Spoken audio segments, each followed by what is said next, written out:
pertanyaannya sederhana kan? Apakah mudah untuk merubah pola makan kita atau menghindari makanan-makanan yang notabene itu kan istilahnya vitamin E dan K gitu ya, enak dan kenyang.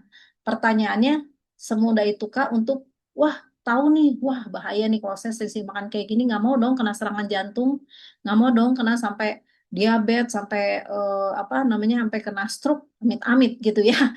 Nah, tapi persoalannya adalah realita yang saya perhatiin gitu ya. Di sini mungkin tidak gitu ya, di luaran sana gitu.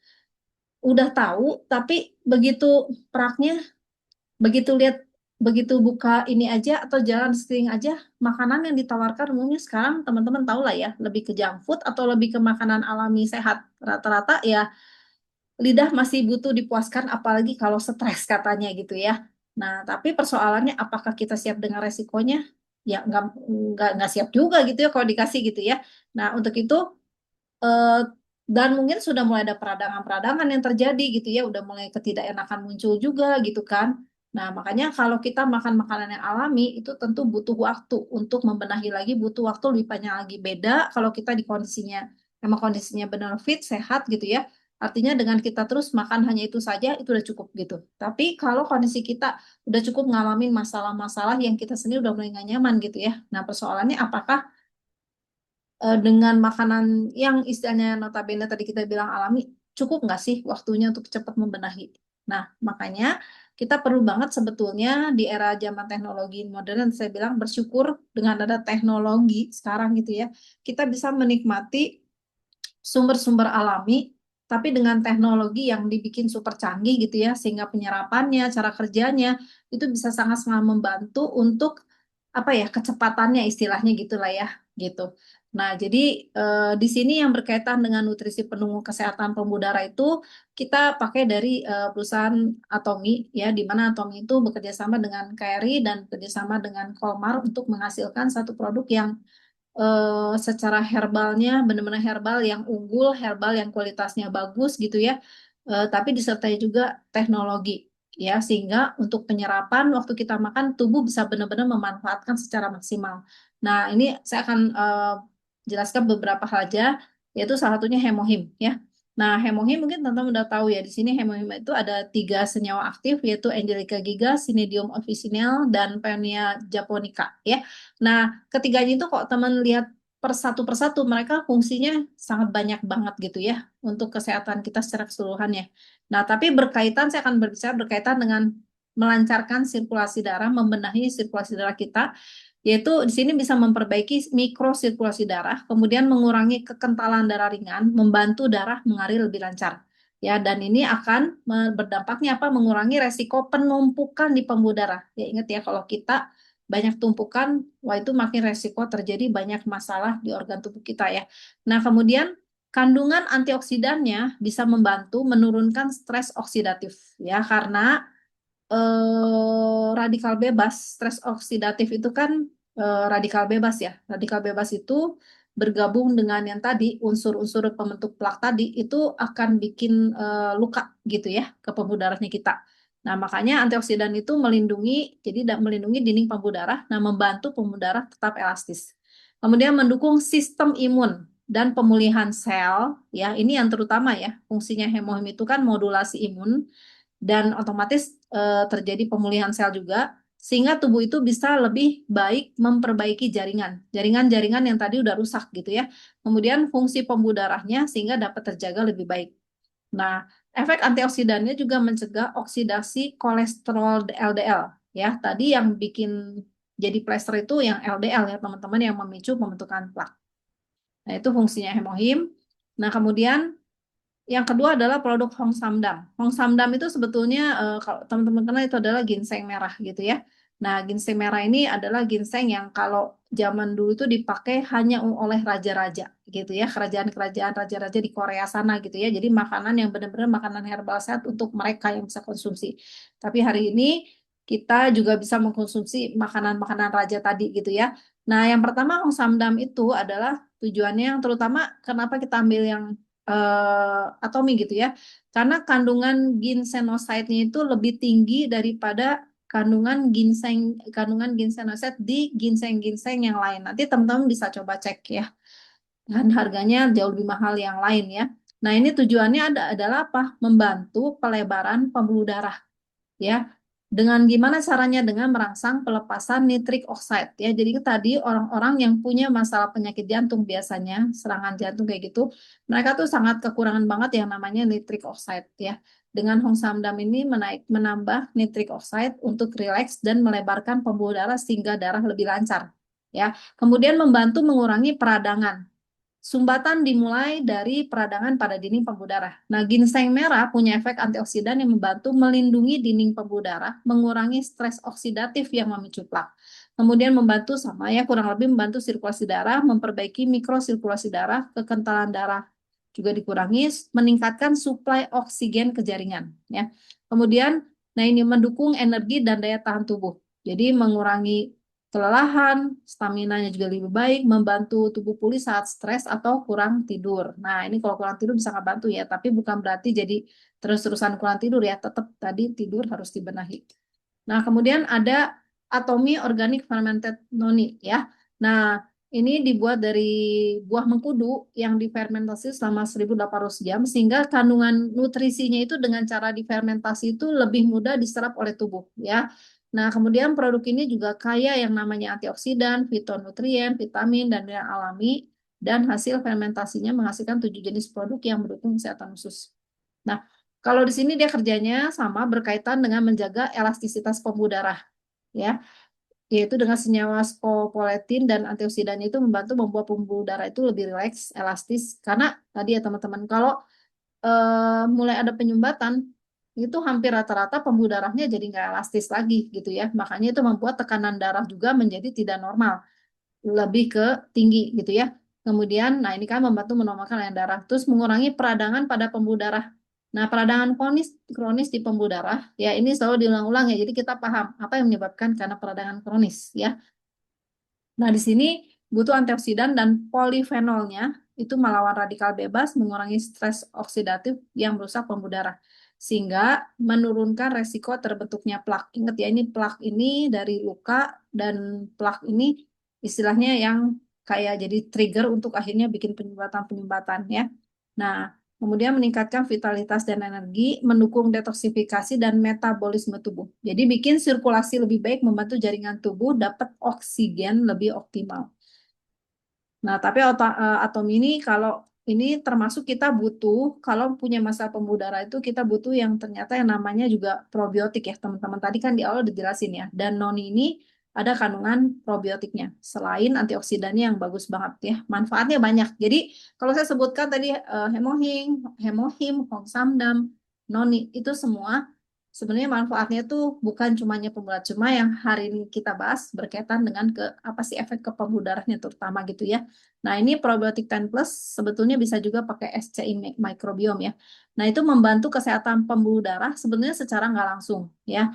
Nah, beberapa jenis bakterinya itu bisa mengikat kolesterol di usus, mengurangi penyerapan kolesterol, mempengaruhi metabolisme lemak di hati. Nah, LDL dan kolesterol bisa menurun, resiko plaknya juga jadi turun ya.